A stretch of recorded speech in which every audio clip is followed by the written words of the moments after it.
get on the floor. Everybody walk the dinosaur. Open the door, get on the floor. Everybody walk the dinosaur. Open the door, get on the floor.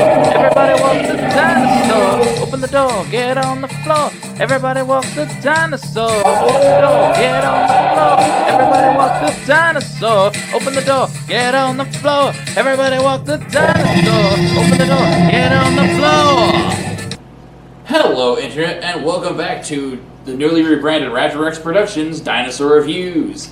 And yes, I know it's been a long time, but life was really lifing, so I'm back from my lengthy hiatus in my hopefully new filming location for the time being. And I've decided to take this opportunity to remake my older videos due to the YouTube algorithm deciding I just shouldn't have them anymore. Because why not? And so today we're going to be taking a look back at the first video I ever made for this channel, Baby, Secret of the Lost Legend. So let's dive in, shall we?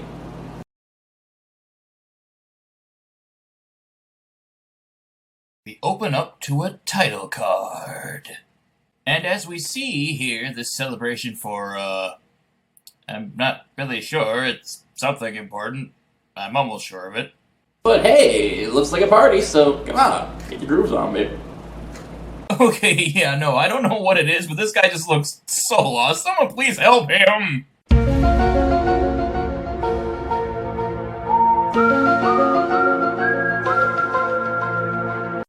And then we see African Slender Man doing the trapeze, it seems.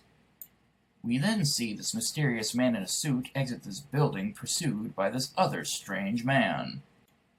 Okay, yeah, no, I don't know what the hell this kid did to get this ridiculous punishment, but Jesus Christ, that is an actual knife. Put the child down, sir! Yeah, I don't really recommend throwing your children over actual knives, people, and... Why am I holding this? Mysterious Hat Man kills the other dude in a near-silent knife exchange as he then tumbles some of these conveniently placed safety boxes. Okay. Oh, come on. One of them has got to be in here. No. No. Wait, there it is.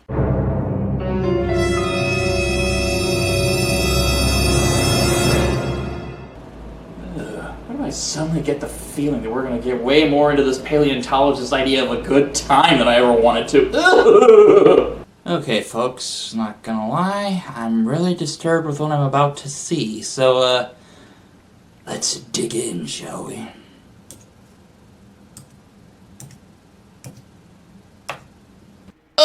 Jesus Christ, y'all are fucking deranged!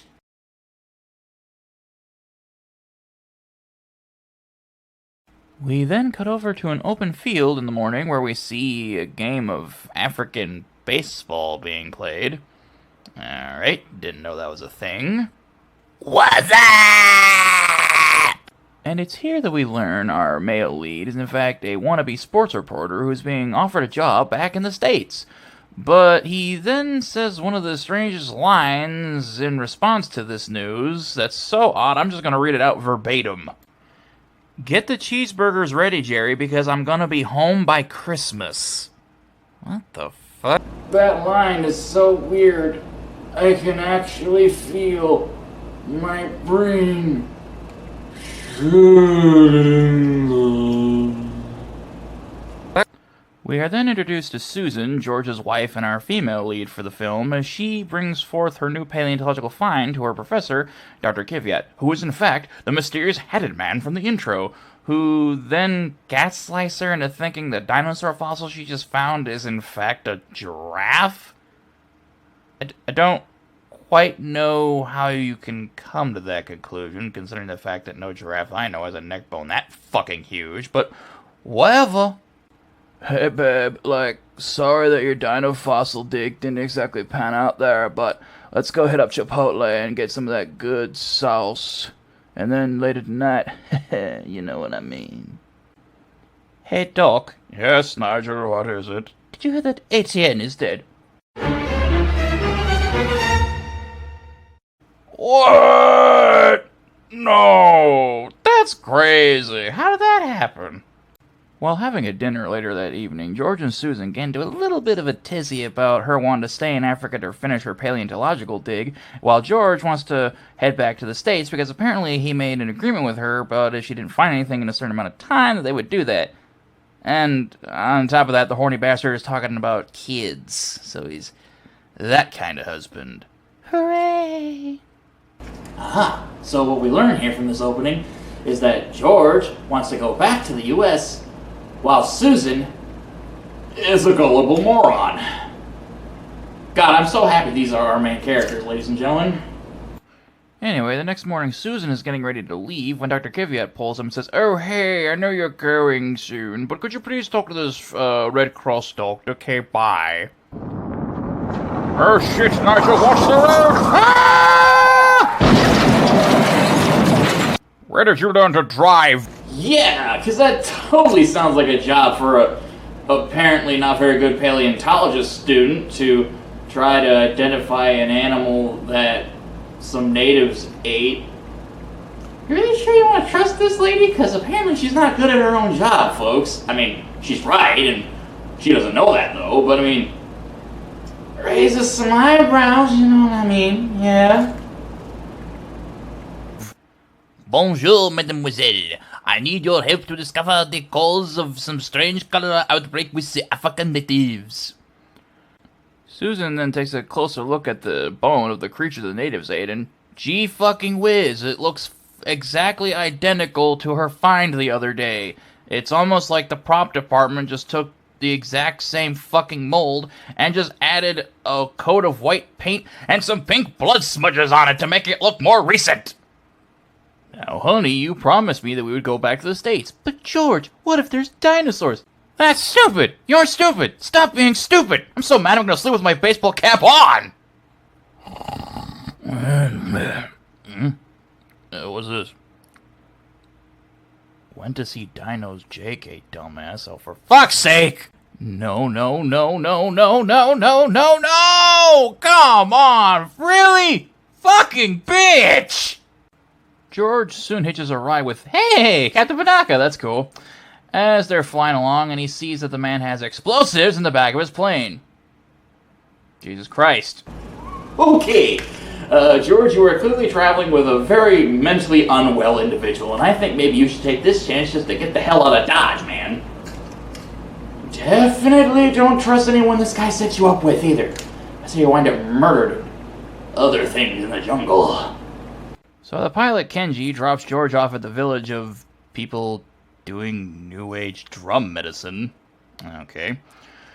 For Susan and the French doctor are in the medical hut making talks with the chief before he dies. Okay, so he's very insistent that the creature...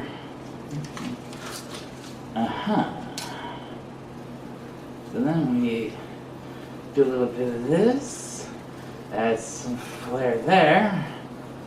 As we make our way from here, yes, sirree, Bob. Okay, I think we've got our culprit.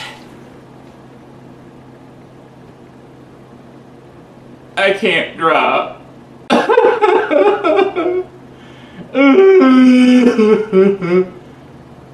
All that money in an art major for nothing. Nothing. Having apparently ingested some really, really bad dino nuggies. It's a shame. Bad way to go.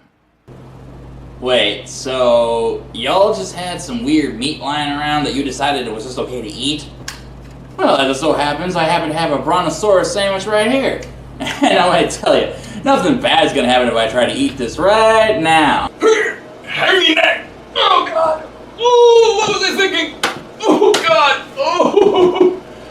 No! That's the last time I have a brontosaurus sandwich!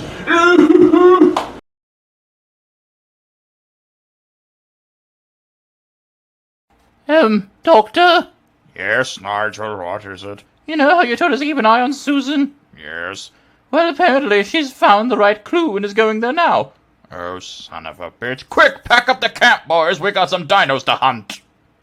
Kenji then hires the tour guide who's like, "Oh, hell no, I'm not going down the river with these two white people." And he's like, "Yes, you are." And unsurprisingly, not too long into their voyage, the dude just straight up dips. Okay.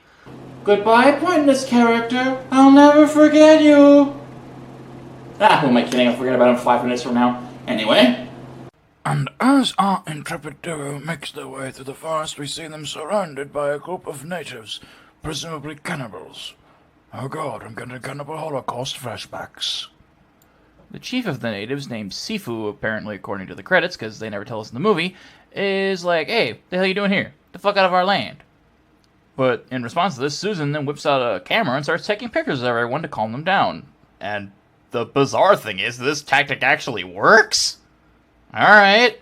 And there is just so many bare-breasted women in this scene that I can't show so many exposed boobies for a PG film that I can't show because YouTube would cannibalize me.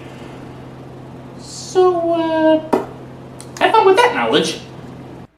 Ah, but now comes the age-old question of what tastes worse, ant porridge or overly processed granola bar? You make the call!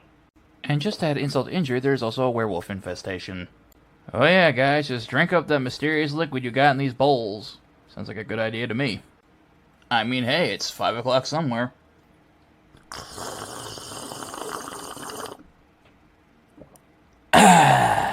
George, I'm freaking out. Shh, don't ruin it for me. Susan then asks Chief Sifu if he's seen the legendary Mekelia Memembe, and apparently this is a very big no-no question. Okay, and now George and Susan are walking around. Hey, wait a minute. Where the fuck is everyone? They just vanished. Like, that doesn't make any sense. What are they, ninjas? You seriously mean to tell me that an entire encampment of people just walked away like it was nothing? Just poof, into thin air. Sure. Alright, our guide abandoned us and we're lost God knows where in the middle of the fucking Congo rainforest. Sounds like the perfect time to bang! Wait, what? Thankfully, their attempted canoodling in the woods is interrupted by the most dreaded of beasts, the Cockblockosaurus.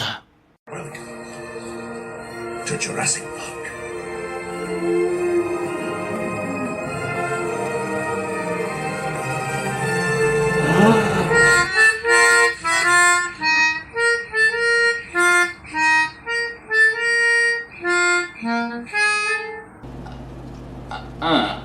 You know, I kind of thought that the reveal of living dinosaurs would have a little bit more, you know, pizzazz to it, but, nah, it's just like, here they are. Damn, that's an ugly baby. Hey, get out of here! This is a family moment! So Susan has George start to gather fruit for the dinosaurs in an attempt to lure them to them because she's under the assumption that the dinosaurs have left their native home grounds in order to come here due to the abundant fruit supplies. Now that's ridiculous considering the fact that sauropods couldn't fucking chew! How would it eat them? They don't have grinding teeth! Oh! And despite lacking the capability to eat the bait, the baby takes it quite literally hook, line, and sinker. Fuck logic, I guess. George is later bathing in the jungle basin, which is a great way to get 9,000 different kinds of bacteria and leeches in your ass, when the baby surprises him underwater. Next time on Swimming with Dinos.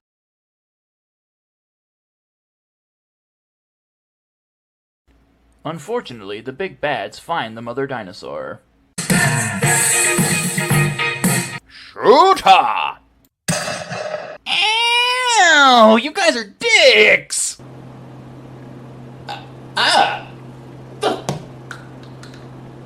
Who's shooting me with darts? What, just because it's happening to the dinosaur in the movie, you gotta shoot me with darts? Not cool, dude. And as if that wasn't bad enough, they proceed to shoot her again. Oh God, I'm gonna sleep this off, and oh God, my ribs! This brief moment of celebration, however, is soon interrupted by... Then all the soldiers in the area proceed to fill him with more holes than 50 Cent. Jesus fucking Christ! He then walks over to have one final moment of solidarity with his mate, and oh, come on, you assholes! You can't even let him have a break! After seeing Kvyat's men drop the male dinosaur, George walks over like a dumbass, and, well... Ah, my shoulder! My one weakness! Wee, I wanna die too! Oh, Jesus! That was an arrow in that guy's neck. This is supposed to be just a PG movie? This is pretty violent. Anyway, Chief Sifu comes back into the plot with his natives as they attack the militia group, and then there's so much jungle destruction going on here that I kinda wish I was watching Predator instead. Get to the chopper! And in all the chaotic confusion, the idiot couple and the baby manage to get away unscathed. The baby soon makes its way back to its father's corpse and laments his loss, and oh sweet fucking Christ, it's crying? How?! The baby starts sniffing around in the couple's camp when, ew, gross! George, when was the last time you cleaned those things? Oh God, monkey, help me please! Thank you. Then suddenly, a familiar sound rings out for the baby. Mama? It's revealed, however, that it's just a recording of the mother's vocalizations made by George and Susan so they themselves can capture the infant and bring it to the scientific community and become world famous or some crap. The idiot duo actually manages to lure the baby inside of the tent, but then things don't exactly go according to plan.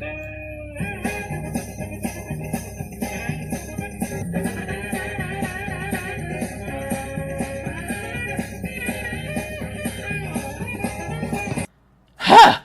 Gotcha, you little shit! Hey guys, what's going on? Ow! Dicks! Then nerdy Nigel scrambles to save the dinosaur because, well, frankly, it's the only one they have left now after the Colonel just shot the other one. So, yeah, good move, dumbasses. And heave! But climbing the tree to get more food for the baby also ends poorly for George.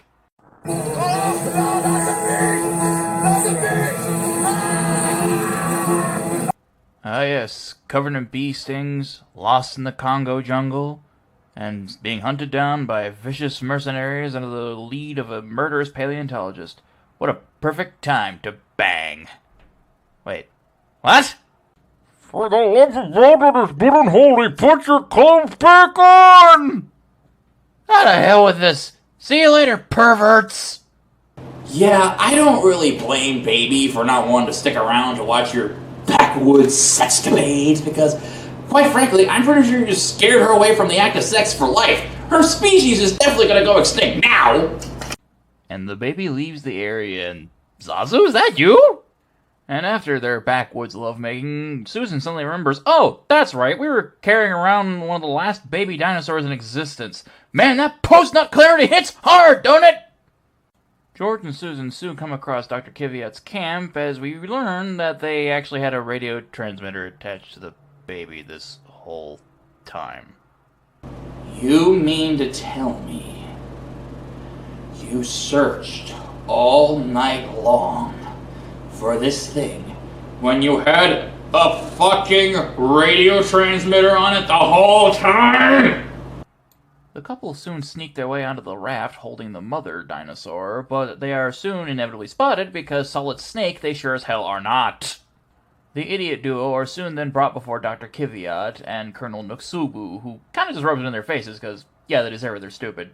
For the love of fucking Christ, stop tranquilizing the damn dinosaur! You might just make the thing overdose and die anyways, so you have no prize. Congrats! Later that night, Kvyat enters the couple's tent and informs them of the truth. That's right, my dear, for now I possess the knowledge of the baby and shall become the most famous paleontologist the world has ever seen! Dr. Kvyat! Oh, for the love of God, Nigel, what? The god is going to transport the dinosaur back to the civilization in a way that'll kill it! Oh shit, that's actually really bad. Kvyat then enters Nasugbu's tent and then proceeds to just straight up murder him with an animal trank. in hopes of sparing the last dinosaur in his possession. Fucking Christ! I guess now we know why number 6 was arrested in the first place. The next morning, the militia pulls the couple out, and Sergeant Gwambi wants to execute them, as Dr. Kiviat then explains that they're secretly CIA spies, but then he just brings them along on the helicopter ride, promising Gwambi gold.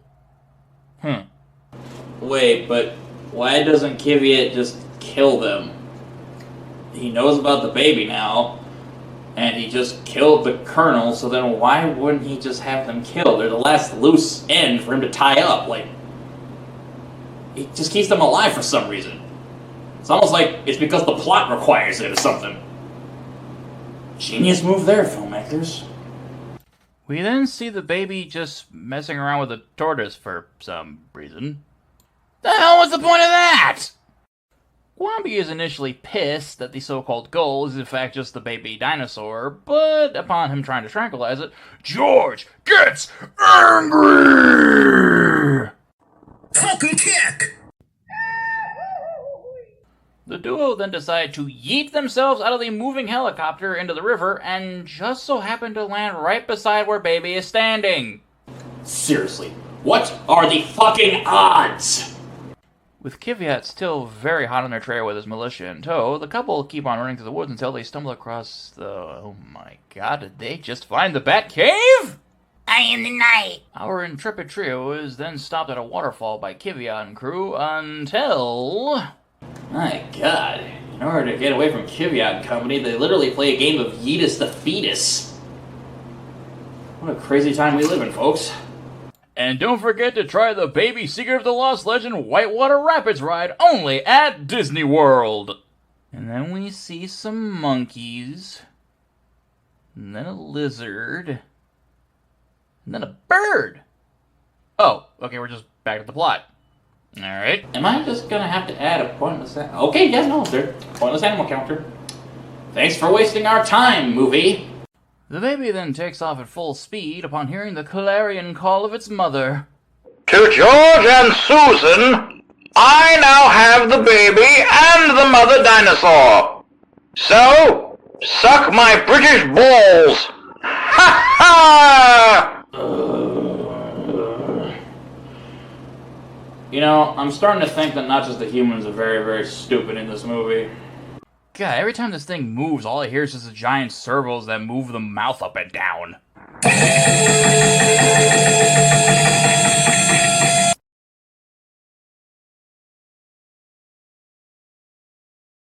While sitting somewhat dejectedly, Chief Sifu somehow comes back into the picture with Kenji, and they all agree to help the couple save the dinos or die trying. Whilst Kiviat prepares to move the dinosaurs to civilization, he does his final check-in with Nigel when... Oh Lord Jesus, it's a fire! Everyone scrambles to put the fire out by throwing buckets of water and dirt on it. Yeah, that'll help. Alright, George, you set up the fire. Now, where the hell's Kenji with the bombs? I have no fucking idea! So, apparently Kenji is good for flying them places, no problem. But he doesn't have a fucking watch to start the attack on time? Dumbass. Go! Run that way, fool! Put out the fire! Wait, what the hell is that? Ooh! And it's here that Chief Sifu unlocks his inner American by somehow being able to expertly fire that submachine gun despite the fact that he doesn't know what a submachine gun even is. Seriously, how could a guy with no formal military training just take a random gun, point it at something, and just fire?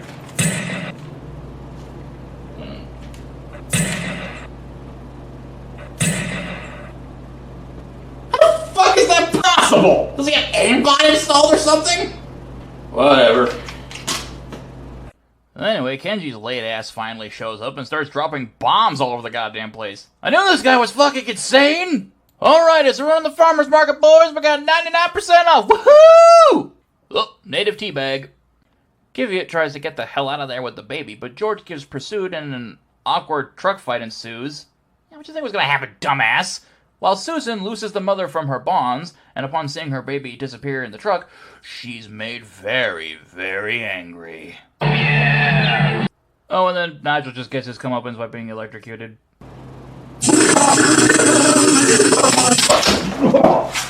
The mother then proceeds to run a prehistoric muck while George and Susan pursue her on a motorcycle while they're all pursuing Kiviat in the truck. Halt, Dr. Kiviat. You're wanted for kidnapping a minor.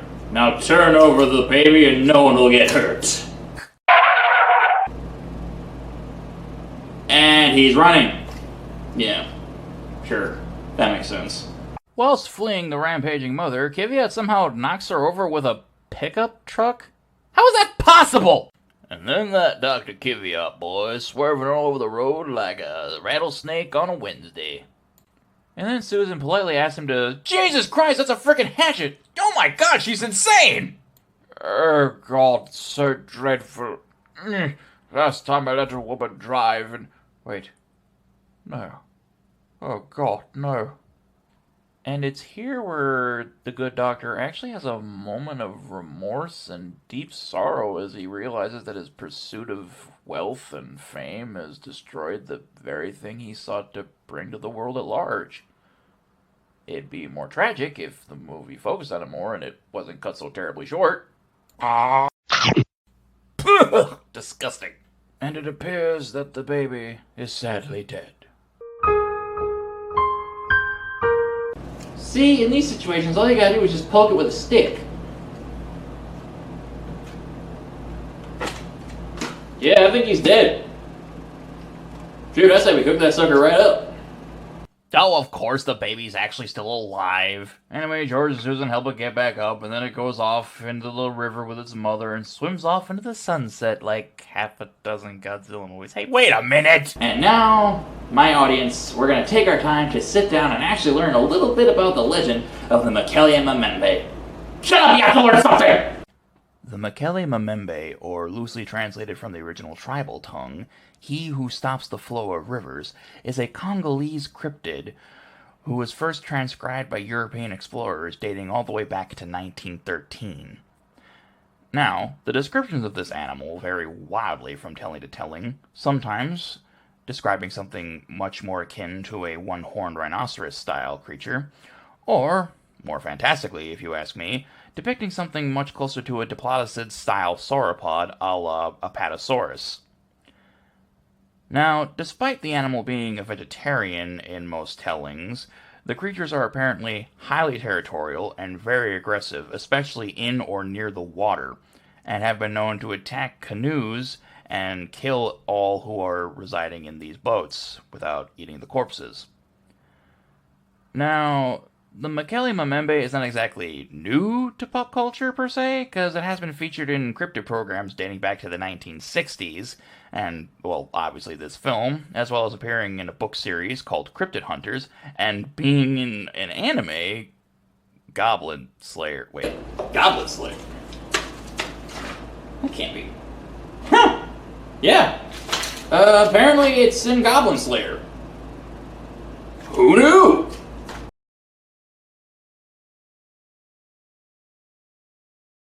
Compared to when I looked at this film last time around, I actually do have a rating system in mind.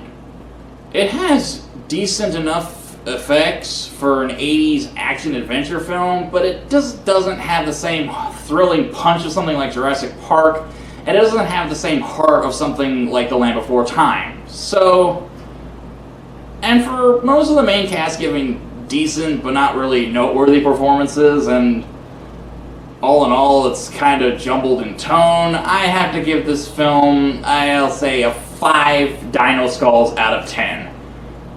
Very middle-of-the-road movie, but it's not offensive in any way, but it doesn't really excel at anything either.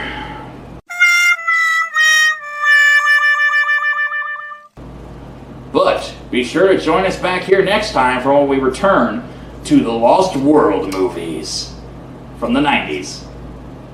So, be ready for a lot of pain.